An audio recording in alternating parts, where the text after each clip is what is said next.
네, 이 시간은 고 이병철 회장님의 신과 죽음에 대한 24가지 질문에 대해 생각해 보고자 합니다. 먼저 첫 번째 질문은 신의 존재를 어떻게 증명할 수 있나? 그리고 신은 왜 자신의 존재를 똑똑히 드러내 보이지 않는가 하는 질문입니다. 우리는 누구든지 공기가 보이지 않지만 그 공기가 존재하고 있음을 알고 있습니다. 그럼 어떻게 알까요? 눈으로 봐서 알까요? 아닙니다. 그런데 어떻게 공기가 존재하고 있는지 그것을 알 수 있을까요? 어떤 것을 보는 방법은 참 많습니다. 눈으로 볼 수도 있고, 느껴볼 수도 있고, 또 만져서 볼 수도 있습니다.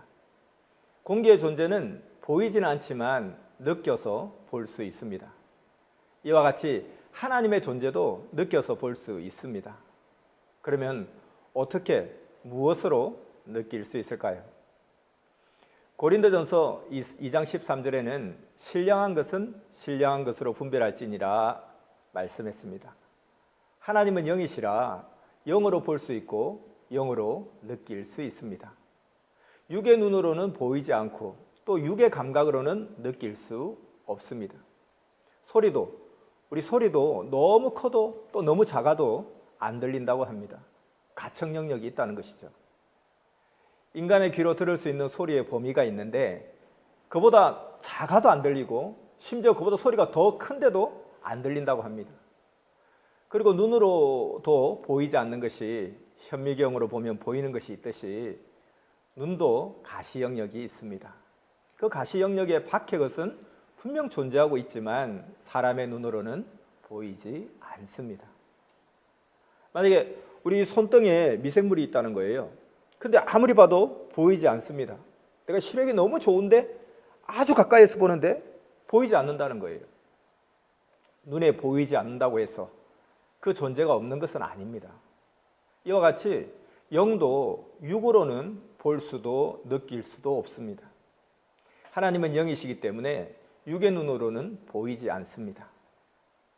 마치 이 손등에 있는 이 미생물도 현미경을 통해서 보면 볼 수 있습니다. 눈으로 보면 보이지 않죠. 눈으로 보는데 보이지 않는다고 해서 없는 것이 아니라 현미경으로 보면 보인다는 거죠.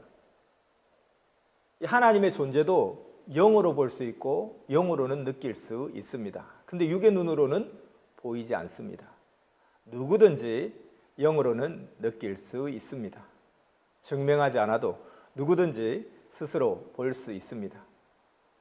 현미경으로 보면 증명할 것도 없이 그냥 보면 보이고, 그래서 그 존재를 알 수 있듯이 하나님은 영이시라 육으로는 절대 볼 수도 느낄 수도 없지만 영으로는 볼 수 있고 느낄 수 있습니다. 증명할 것도 없이 누구든 스스로 확실하게 확인할 수 있습니다. 자, 다음은 신은 왜 자신의 존재를 똑똑히 드러내 보이지 않는가 하는 물음에 대해 이야기한다면은 하나님은 자신이 어떤 존재인지를 여러 경로를 통해서 자세히 드러내십니다. 로마서 1장 18절에서 20절을 보면 이는 하나님을 알만한 것이 저희 속에 보임이라 하나님께서 이를 저희에게 보이셨느니라. 창세로부터 그의 보이지 아니하는 것들 곧 그의 영원하신 능력과 신성이 그 만드신 만물에 분명히 보여 알게 되나니 그러므로 저희가 핑계치 못할지니라 이렇게 말씀했는데요. 우리가 문학을 공부할 때 그 작가의 사상과 철학이 이러이러하다 이렇게 말할 수 있는 것은 무엇을 근거로 그렇게 말할 수 있는 것일까요? 셰익스피어는 이런 사상과 철학 그리고 인생관을 가지고 있다 하고 어떤 선생님이 가르친다면 어떤 학생이 아니 선생님 무슨 근거로 그렇게 말씀하시나요? 선생님이 셰익스피어를 만나보셨나요? 셰익스피어가 그런 말을 하던가요? 하고 물으면 뭐라고 대답할 수 있을까요? 그 선생님이 400년 전에 셰익스피어를 만났을 리가 없잖아요. 그러면 선생님은 이렇게 얘기하겠죠. 내가 셰익스피어에게 이야기를 들어서가 아니라 작가는 자기 작품 속에 자기 생각과 철학을 담아내지 않느냐. 그래서 그 작품을 보면 그의 생각과 정신과 철학을 알 수 있기에 내가 그렇게 이야기하는 거야 라고 말할 수 있습니다. 자, 로마서가 쓰여진 약 2000년 전에도 사람들은 이런 질문을 했나 봅니다. 아니, 하나님이 존재한다는 것을 어떻게 알 수 있나요? 이런 질문을 그때도 했다는 거죠. 그 질문에 사도 바울은 앞서 말한 로마서 1장의 말씀으로 답변을 했습니다. 창조자 하나님이 만드신 만물을 보라. 저렇게 신비하고 오묘하고 정교한 그 만물 세계와 법칙이 어떻게 저절로 만들어졌겠느냐. 그러므로 너희가 만물을 보면 하나님이 없다고 절대 핑계치 못할 것이다 라고 가르쳤습니다. 하나님은 이렇게 하나님의 작품인 만물을 통해 하나님의 존재와 마음을 드러내십니다. 우리 눈에 보이는 모든 것은 누군가가 만들었기 때문에 존재하는 것입니다. 여러분이 입고 있는 옷도, 또 여러분이 가지고 있는 모든 물건도, 또 타고 있는 차도, 우리 눈에 보이는 모든 존재물은 누군가 만들었기 때문에 존재하고 있습니다. 우리가 사용하고 있는 모든 컴퓨터 프로그램도, 또 스마트폰 앱도 누군가 만들었기에 존재하는 것이죠.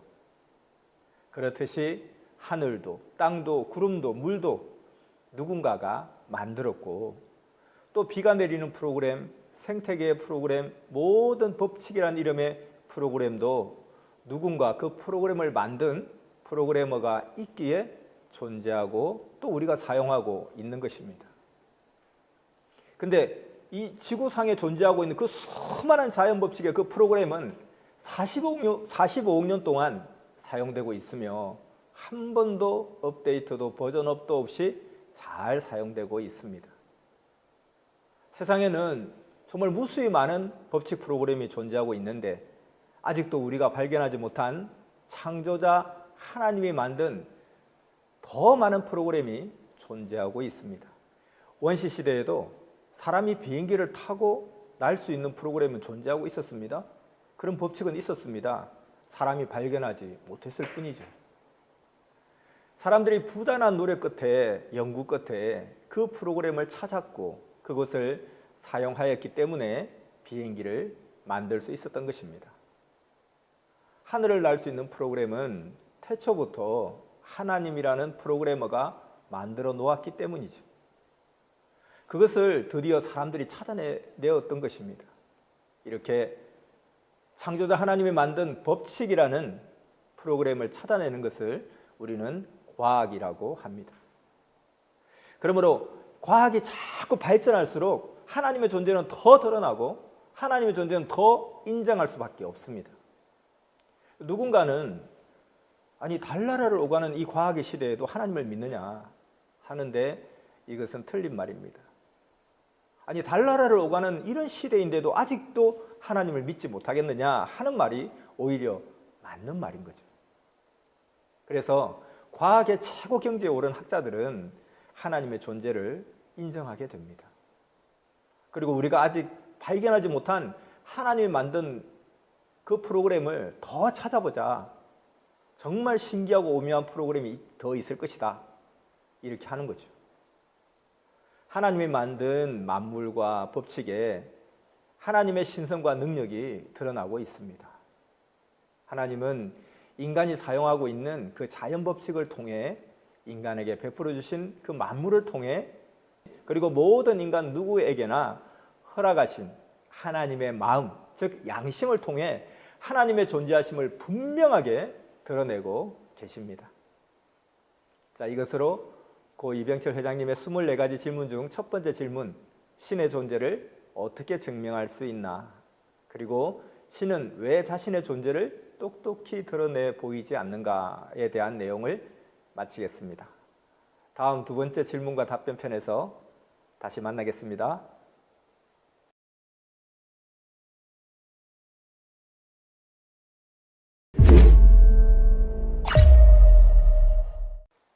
네, 이 시간은 고 이병철 회장님의 신과 죽음에 대한 24가지 질문 중 두 번째 질문, 신은 우주 만물의 창조주라는데 무엇으로 그것을 증명할 수 있는가에 대해 말해보고자 합니다.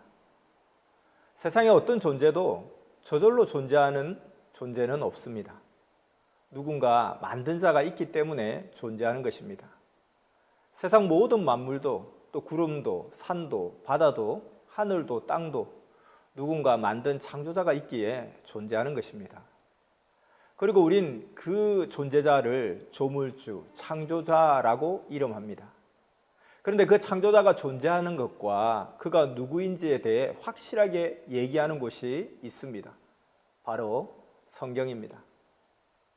성경에서는 우주와 만물을 창조한 존재자가 있으며 그는 하나님이라고 합니다. 성경의 첫머리인 창세기에 우주 만물을 하나님이 창조하셨다고 증거하고 있습니다. 그리고 어떤 원리로 창조했는가를 설명하기를 첫 번째는 말씀으로 창조했다고 합니다. 창세기를 보면 빛이 있으라 하매 빛이 생겼고 만물을 말씀으로 창조했다고 했습니다.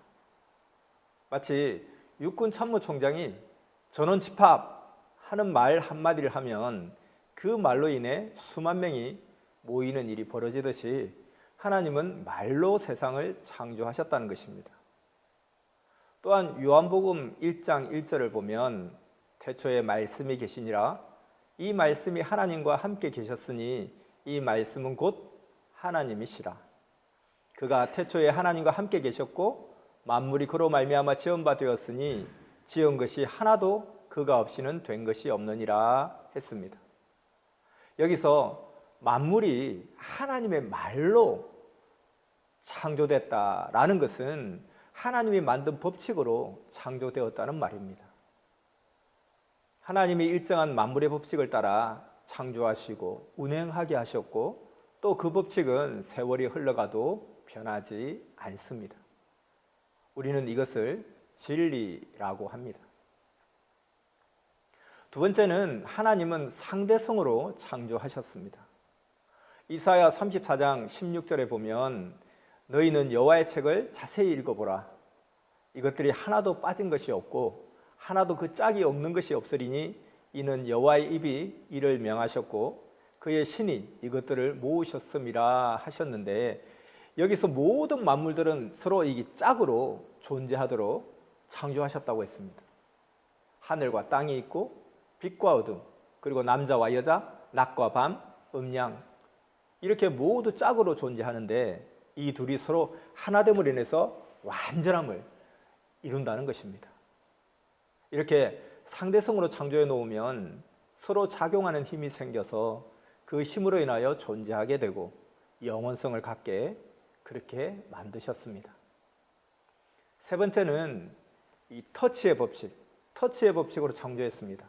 자, 여기 물레방아가 있는데 이 물레방아를 만들어 놓고 그게 물을 내려 보낼 때 충분한 물이 있는데도 물레방아가 안 돌아갑니다. 근데 처음에 탁 건드리니까 돌아갔습니다. 한 번 시동을 걸면 계속해서 이제 돌아갑니다. 이같이 태초의 근원자이신 하나님께서 우주를 창조해 놓고 터치를 하니까 그때부터 이제 모든 것이 움직이기 시작한 것입니다. 네 번째는 자연이 자연을 낳게끔 창조하셨습니다. 신은 정말 신답게 창조를 하십니다. 사람이 물건을 만들듯이 그렇게 만들지 않습니다. 우주 만물을 보면 하나님이 어떻게 만들었는지 알 수가 있는데 신은 처음에는 만드시죠.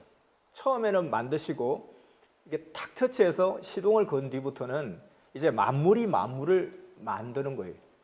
자체적으로 만물이 만물을 만들면서 영원성의 세계로 창조하셨습니다. 예를 들면 처음에 이제 씨를 창조하시는 거예요. 그 씨를 창조하셔서 터치를 하면 시동을 걸면 이제 씨가 자라서 나무가 되고 나무가 열매를 맺고 열매가 다시 또 씨를 만들어냅니다. 그 씨가 또 자라서 나무가 되고 또 열매가 되고 열매가 또 씨를 만들고 이렇게 만물이 만물을 낳으면서 영원히 돌아가게 그렇게 하십니다. 사람이 만들면 그렇게 안 되죠. 하나 만들었는데 그거 없어지면 끝이잖아요. 자, 이렇게 이 모든 것을 정리하면 하나님은 창조하실 때 만물을 창조하실 때 말씀으로 창조하시고 또 상대성으로 창조하시고 터치의 법칙으로 창조하시고 자연이 자연을 낳게끔 창조하셨고, 또 하나님이 창조하신 천지 만물과 법칙을 보면 영원한 하나님의 신성과 능력과 하나님의 존재를 깨닫게 됩니다. 자, 이것으로 두 번째 질문, 신은 우주 만물의 창조주라는데 무엇으로 증명할 수 있는가에 대한 답변을 드렸습니다. 다음 편의 세 번째 질문으로 다시 만나겠습니다.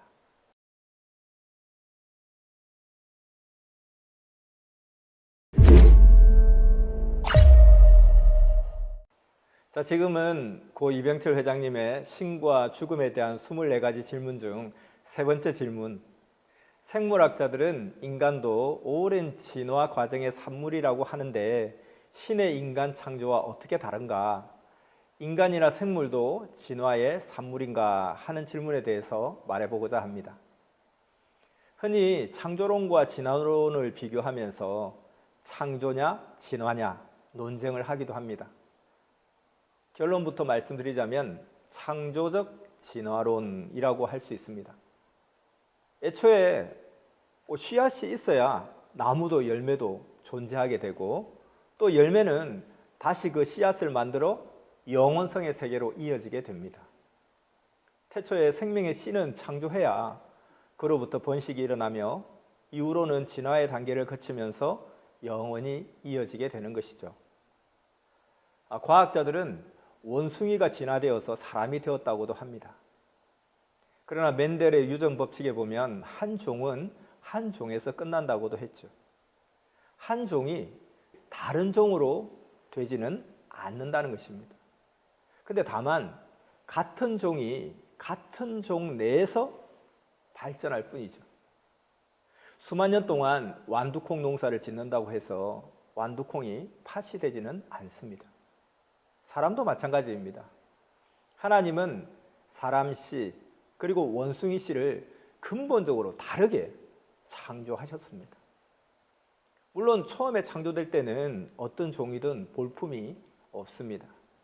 그러나 세월이 흐르면서 점점 발달되어 지금과 같은 온전한 모습을 갖게 되었습니다. 이런 과정을 진화라고 합니다. 하나님은 이렇게 먼저는 생명의 씨를 창조한 후에 같은 종 내에서 진화가 이루어지게 창조했습니다. 원숭이와 사람도 진화 과정에서 비슷하게 보일 때가 있었을 뿐이지 근본은 씨가 다릅니다.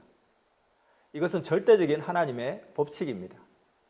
짐승은 짐승이고 사람은 사람입니다.